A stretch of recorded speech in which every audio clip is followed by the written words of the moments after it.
लीजिए। ये गुंडागर्दी अभी से है तो आगे आपके शहर का क्या हाल होगा, सोचना। वो अपने आप को जैन नेता कहते हैं, हमारा ये 18 साल का जैन बच्चे को उठाता है। नमस्कार, मैं अनिल नोटियाल।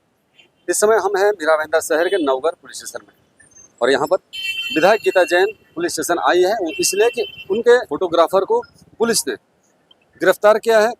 उनका ये मानना है कि पुलिस ने सिविल वर्दी में आकर उस लड़के को उठाकर पुलिस स्टेशन में जमा किया है।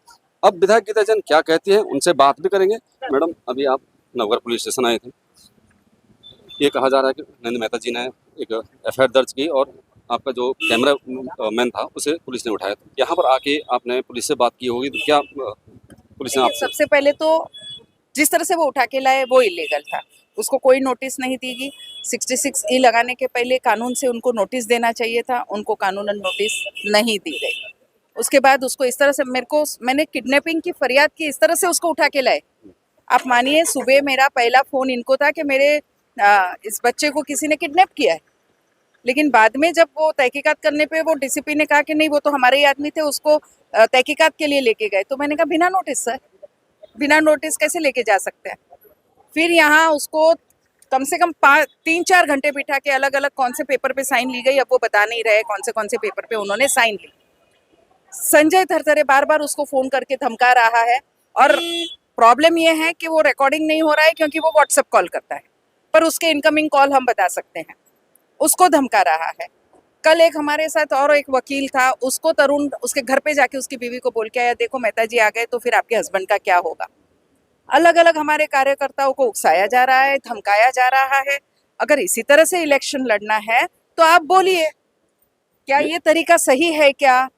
यहाँ पर यह भी कहा जा रहा है कि जो जिनको पुलिस यहाँ पर लेके आई है, आपके जो कैमरामैन हैं, उनके एड्रेस पुलिस को नहीं मिला, इसलिए उन्होंने उस लड़के को उस प्रकार से उठाया जैसे आप कह रहे हैं। मेरी ऑफिस में ही आ जाते, मेरा एम्प्लॉय है, मैं ही एड्रेस दे देती। एड्रेस नहीं मिला, ये बचकाना जो उनको सबको पता है, क्योंकि ये हर बार मेरे साथ पुलिस स्टेशन में आता है। हर बार आप अभी सीनियर जो पीआई आए हैं उनको पूछिए, वो आते ही मेरे को बोला अच्छा वो हर्ष क्या, तो आपको पता है वो मेरा एम्प्लॉय है तो आप मेरी ऑफिस में ही आ जाते उसका एड्रेस लेने। ये तो तरीका होता है ना। अगर किसी एम्प्लॉय का अगर किसी का एड्रेस नहीं होता है तो हम वेयरअबाउट्स देखते हैं, कहाँ काम कर रहा है, किसके पास काम कर रहा है, तब हमें ऑफिस से भी मिलता है उसके घर का पता। आपको लगता है कि जानबूझकर ये सब जो माहौल बन रहा है, जैसे कि आप रैली से भी बार बार कहते हैं कि भाई हमारे कार्यकर्ताओं को डराया जा रहा है, तो ये क्या वही उसी से जोड़ा जा रहा है? 100% मैं बोल रही हूँ कि ये दबाव की राजनीति बनाई जा रही है, दबाव किया जा रहा है जब उनसे और कुछ नहीं हो रहा है।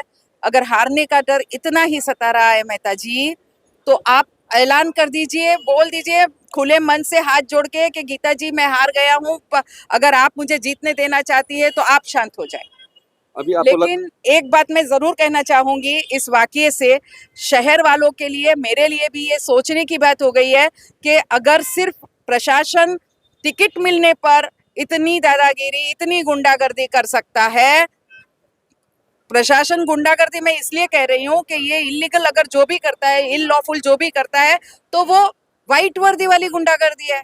एक होता है जो गुंडा उठा के लेके जाता है, एक होता है जो बिना नोटिस लेके जाता है। फर्क क्या है? तो आज शहर वाले ये सोचे कि अगर आज ये हाल है तो इस आदमी को चुन के दे दिया तो और क्या क्या होगा इस शहर में। तो ये थी विधायक गीता जैन, जो कि लगातार अपने चुनाव प्रचार रैली से भी इस प्रकार के जो उनकी शंका है कि भाई शहर में डर का माहौल है, और आज उन्होंने जिस प्रकार से बताया कि उसी माहौल को देखते हुए जैसे कि उनके कैमरामैन को पुलिस स्टेशन में लेकर आए, तो ये एक दबाव की राजनीति वो मान रही है। देखने वाली बात यह होगी आगे किस प्रकार से इस जो राजनीति है वो माहौल बनाते हुए आगे दिखाई देती है।